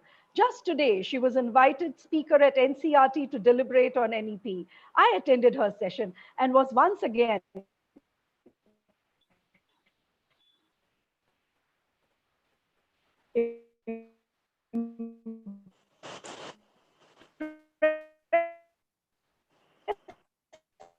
by her inimitable style of presentation. She's also presently involved in policy making. I move on to my next invitee, my pleasure to introduce my colleague, Dr. Rubina Lal. After working at the grassroots level for many years, she joined the department as faculty in 1998. She brought with her great intellect and vast experience. She was an inspiring teacher for many, and no wonder she was also given the Best Teachers Award by Maharashtra government. She also received Fulbright scholarship. She gave an impetus to research in the department, and after her superannuation in 2013, she's now the director of Suvidya College of Special Education of Sopan. She's continuing to train teachers involved in policy making and research. Dr. Lal is a well-known name in the disability sector, and we take pride in the fact that she was an alumni of the department and professor at the Department of Special Education. Again, a big round of applause and thumbs up to you, Dr. Lal. Last but not the least, it's heartening to introduce our immediate former director, Professor Preeti Verma. We have been colleagues, friends, confidants, partners in crime, if I may say so. She joined the department in 1989 and became the head of the department in 2009. Her pleasant personality and easily approachable nature made her very popular among the students. She was a team leader who took her team along in all the endeavors taken by the department. She has represented DSE internationally at Australia and Sweden, to name a few, in various academic programs. She became the IQAC coordinator of our university and also Associate Dean of Interdisciplinary Studies. She superannuated in 2019 and continues to contribute once again like her predecessors. Each one of them has made an impact in the growth of the department in their own significant manner. It's their department, their baby, and their involvement with the department will never cease to exist. I'm trying, I would say, to take your legacy forward. And I know all of you are there always, just a phone call away if I need you for any moment at any point of time. Thank you for your support. Thank you for being our mentors. Thank you for being our guides. A very happy Teachers' Day to all of you. Thank you. We have a small video which I request Yukti to play now. And after that, I would request each one of you to say a few words.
Thank you, Yukti. Thank you very much.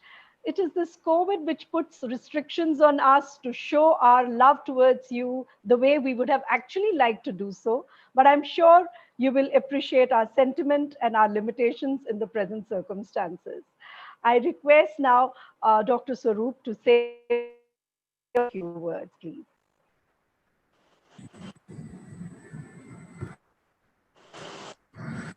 Am I audible? Yes, very much, very much. Good afternoon, everybody. We can't see you though. Happy, you can't see? No, we can't see you. Maybe you have to turn your camera on. No, my camera is on. Ma'am, just adjust Oh, yes, your yes, screen a yes. little Yes, bit. we can. Sorry. I can see you now. Sorry. Yes.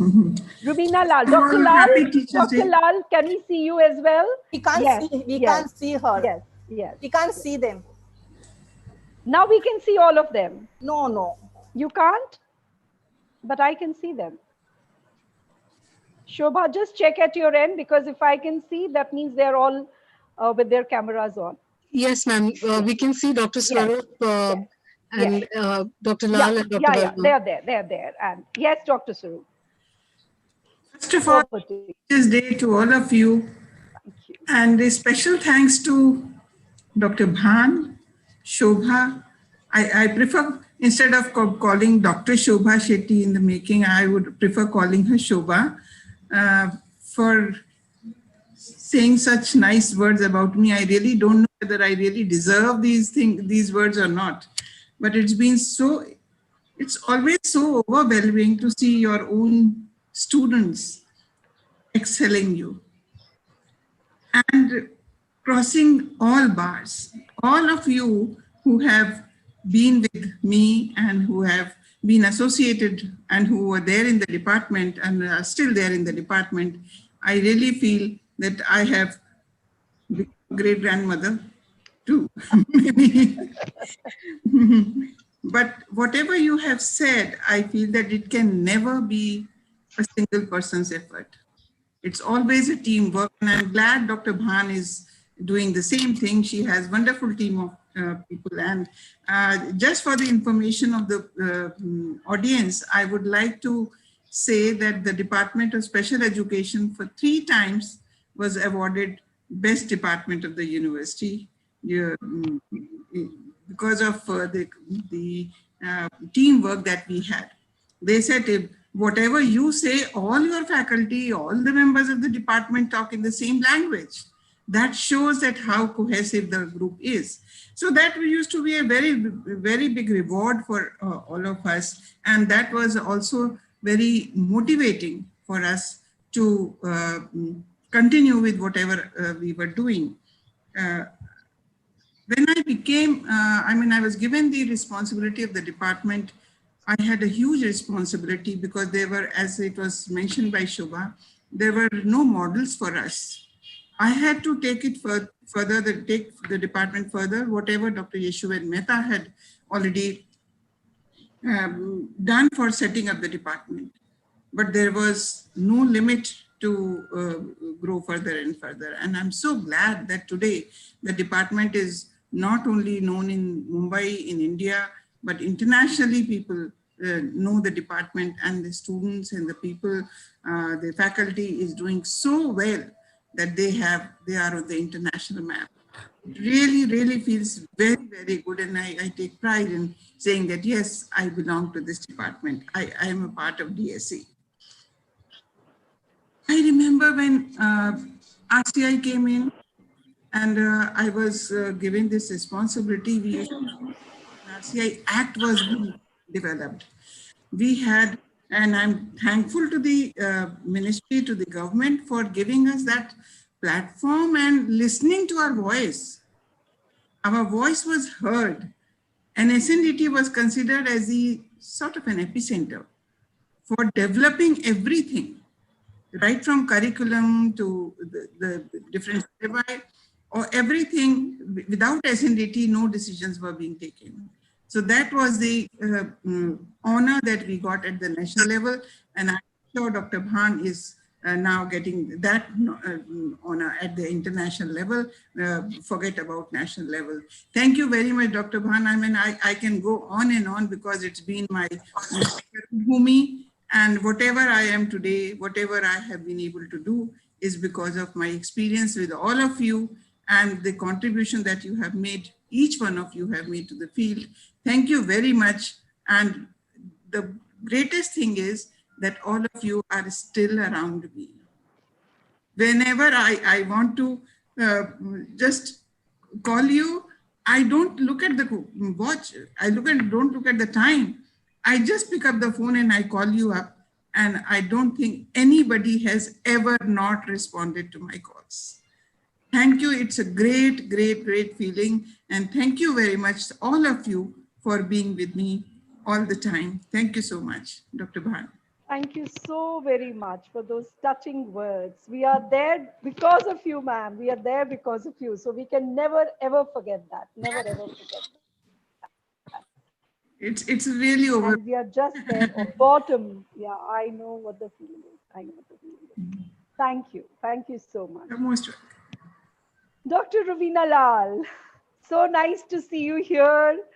So nice. I'm waiting to hear from you. So nice to accept our invitation. Thank you very much. You have played a great role in the department. You know that. We know that. Everybody knows that. And you're continuing your journey by churning out wonderful teachers. Over to you. Hello, everyone. A special hello to Dr. Saroop. So nice to hear you, Dr. Saroop. I really miss that now. So good to connect on video. So डांट याद आती है शायद. मैंने सबको बहुत डांटा है. Sorry, Sujata, I'm not calling you Dr. Bhan. It doesn't sound okay. It doesn't sound. I know. No. Please don't bother about that. Yeah. Thanks, Shobha, for the nice thing that you said about me. I reciprocate all of that about you. And thanks, Sujata, for saying whatever you said about me. So nice to hear all of that. Yeah, you said the right thing. Yes, I did begin my journey as a teacher, and I would always cherish that because it got me certain insight into the field, my experience there, that actually augmented my teacher education role. So when I came to Mines College of Special Education or later on to SNDT, I had that nice bouquet of experience of various types of disability, learning disability, intellectual disability, cerebral palsy, autism, and so on. And yes, it was good that I could actually share that with those trainees who were there. And something which I actually enjoyed at SNDT, and SNDT gave me that, the department gave me a lot of chance for that, was I discovered that I had an ability for research and a liking for research methods. And thanks to Dr. Saru, I really got to teach research methodology almost the very first year that I joined. So it was something very nice to teach education technology. And my work actually began with a master's program and moved on to PhD, which was very, very good for me. And it was lovely, actually, those lunch meetings that we had, the biscuit eating that we had. Oh my God, our biscuit. Yes, biscuit when you say lovers, yes, we were biscuit lovers. Absolutely. We have such fond memories. Yes. We really made lots of memories. Yes. It doesn't feel strange still to go to the department. I feel I haven't gone away. And it's the thread is still the same. Yeah, but it's good that I haven't left off from where I left off at SNDT. The journey didn't end there. And there is still much that I'm doing. In fact, I was listening to your webinar, valedictory part of it, and we've done about 20 of them. Haven't yet thought of doing valedictory, Sujata, because I feel pandemic is going to stay here for some time, so we will be in for more webinars. That will be another Shrankhala, Dusri Shrankhala. So true. Yes. True. Yeah. I know valedictory. Maybe we will do the valedictory after vaccine is out. Well said. Back to the college and the work. It's really nice. Some research is still going on. I'm still sending my proposal for IRB and so on and so forth. So that is very strong. You can do a lot of sit at home and do a lot of research, desktop work and write articles, and all of that is going on in my life. So that's good. Yeah, but I miss SNDT. Yes, to that whole camaraderie of doing things together was nice. Now I'm in a decision-making position, so allow me some of that biscuit eating of behavior is missing. I'm very happy to join this, and thank you, Sujata, for organizing this. We're really grateful for being Our part. pleasure is entirely ours, and I want to tell you, you're looking absolutely fantastic.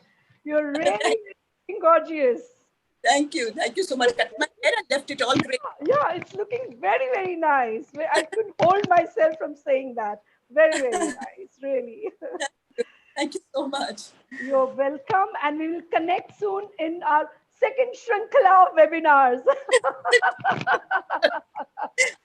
Thank you, Rubina. Thank you for bringing back those sweet memories. Everyone, all of you all. Yeah, thank you. Thank you. Over to Dr. Verma. What do I say about Dr. Verma? I just feel she's still there. I don't even feel she's gone. Though I must say IQAC and her, her, what do you say, elevation took her away from us. But nevertheless, she's still very much in the heart, very much in the heart. Over to you, Dr. Verma. Thank you, Sujata, and the team for organizing this. And I just had my, one of the rooms, the entire tiles have crashed. So I was in two minds whether to be here or to be there, but I didn't want to miss this opportunity. So thank you very much. And hi, Rubina, very nice to see you after a very, very long time. Yeah, same here. Nice to see you too. Yeah, and Dr. Swaroop, I saw her today morning, so it is very recent that we saw each other. I saw you rather. So very nice to be here again. And fortunately, unfortunately, my retirement happened during the lockdown. So I still don't feel that I'm out of the department, and it's like anybody else who's still at working from home. And working from home. So I too am working from home, doing whatever I have on hand. My journey started in 1989, and that was the time when I had just entered the Department of Special Education, and there was Dr. Naik and Dr. Mehta, Uma Pathak, Dr. Lal. Nisha Lal. Beg your pardon? Nisha Lal. Yes. So that was the time they were there, and they were great teachers to me. And also, Dr. Swaroop's, I would say, in fact, all of us always say that you laid a very strong foundation for us. And I want to narrate a small incident which happened very recently. Me and Apurva, we were doing a webinar somewhere, and Dr. Jayanti Narayan was there. And she sent me a message that, you all, I like the SNDT stamp, she said. She said, I like the SNDT stamp that each one of you carries, and which meant a lot to us. And I immediately sent back a message saying that, the foundation was laid by Dr. Swaroop. And she wrote back saying that beautiful constructions on a very strong foundation. And each one of you have your unique styles and abilities. So I think we owe a lot to Dr. Swaroop, and I think we owe a lot to each one of us, who all were there in the department, because there was never a thing where we said, I won't share with you or I won't help you. So wherever we got stuck, whether it was writing a task analysis, Rubina, if you remember, writing task analysis, or it was the specific objectives, there was always always a discussion, and whether it was the dining table, which used to be a favorite hotspot. And each one of us, I think we grew together. When we joined, and by the time we all we all became like siblings fighting with each other, and also grew together. And I remember when we ladies, we used to descend from the first floor and come for the university functions in our saris and all. Rubina was part of our gang. We used to run for lunch, Rubina Lal. No, no. When we used to come for the university functions and wearing our best saris and all, yes. I remember the university crowd turning around to say, "There they come." So that was something. And I think somewhere we also took that, it was a stupid pleasure that we had of coming together and probably making a statement. But besides all these things, I think the way the department has grown and the way, Sujata, you are taking it forward, it is really commendable. And may you do many more such programs, and we all are there to support you and to be with you, which we don't have to reiterate again and again because and even if we are still a team, we don't let go easily. No, I want to add to that even if we say no, knowing you will not give up.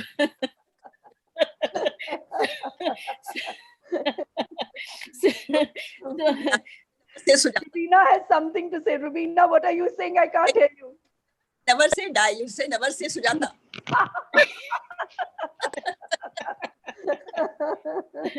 So that is what this is what it is. And we as a team, I use the cool word, we really rocked when we were there. And you still rock, and we are behind you, and whatever you do, we bask in your glory. We are all doing it together. And we are, I'm sure Rubina and Dr. Sarup share with me the same sentiments that we can never detach ourselves from the department. So it is and will always remain ours. So thank you very much for so much of love and appreciation, and for organizing this day. Thank you. Thank you. Thank you from the bottom of my heart. Together we stay, and together we take the department to greater heights as much as we can. Thank you very much. You will set a very high bar for whoever comes. No one is indispensable. We are all doing our bit. Whoever will come will do even better than me. So it's nothing like that. I think each one of us, as you rightly said, has a distinctive style, has their own unique qualities or whatever. It's just it is just my idea. I feel this is an opportunity. Whatever best I can do, I just try to do that with all. No, but that doesn't. But we won't spare you. This Teachers' Day, Rubina and Dr. Sarup, we will all come to the department and better treat us. Not biscuits. Yeah, I know. Not biscuits. Parties which are accumulating, and this COVID is just not going. We feel that, okay, maybe, another few days or another month, but now we don't know when it's going to go. But once it goes, we have parties lined up. And yes, we will celebrate in better times in a better way. But right now it was just to express our emotions, which we all share, and we understand the sentiment. That's about it at this point of time. So thank you very much. Thank you, Dr. Lal, Dr. Sarup, Dr. Verma, thank you very much for gracing this occasion and having a beautiful culmination of this program. Thank you. And thank you very much to all the participants who have been hearing our nonsense. For us, it is something which is very personal, and we have a family, like a family. Yes, it is a shared thing for us. But thank you for all of you for bearing with us and listening to our sharings. Thank you. Thank you. Most of them are ex-students now, so they would be happy to know these tidbits from our other. Oh, Sujata has already spilled a lot of beans over a number of occasions. I'm a blunderbuss. Dr. Mehta used to call me a blunderbuss. So yes, I sometimes after saying that, I'll say, "Oh, मैं ज़्यादा तो नहीं बोल गई, वो मैं बोल चुकी होती हूँ already." But that's in the lighter vein. But yeah, Very, very heartening. Okay, thank you. Thank you. Thank you very Thank much. you. Thank you very Bye. much. Thank So, you. Thank you. thank you. Betty, have you done the photo shoot? Betty, have you taken No, a ma'am, picture? we're just going to do it right now. Please So quickly, I before they request leave. everybody to Just please one switch more on their minute. cameras. Yeah, please, just one more minute.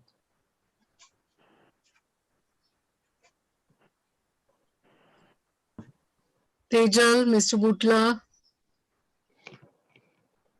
Geeta Verma, Manali Shah, Father Baiju, Ritu Adak, Hasmukh Kumar. Father Baiju, Hasmukh Kumar, could you please switch on your videos?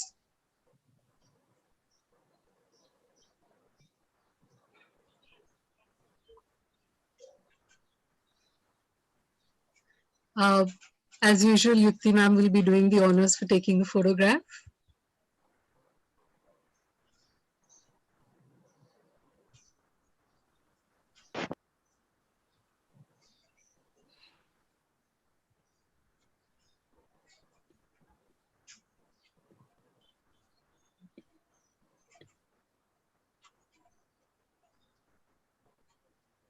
Yes, Yukti? Done. Done. Okay. Done. Okay. All right. Thank you. Bye-bye. Bye-bye. Thank you so much. Thank you, everyone, Bye. for being here and for being a part of this program for the last 15 sessions over every Wednesday and Friday. It's been a pleasure to meet all of you and to share this knowledge with all of you. And a special thanks to our guests today, Dr. Swaroop, Dr. Verma, Dr. Lal. I'm sorry, the word, I know you all as my teachers, and I began my education under all your able hands. So I'm eternally grateful for that opportunity. And I don't know what else to say. Just thank you, thank you, thank you to everybody. Thank you, Dr. Ban, for pushing us, encouraging us to, put these events together, host them, exercise our public speaking muscles and get better and better at it. And we look forward to the next series. I'm sure we will come up with something very soon. So hang on to your hats, keep a track of us on our website as well as on Facebook. We will be back soon. Thank you, everyone. Have a wonderful week ahead and the weekend. Bye-bye for the very last time. And the feedback links have been posted. Bye, everybody. Thank you. Thank you, Shobha. Thank you so much. Bye-bye. Bye-bye. Bye-bye.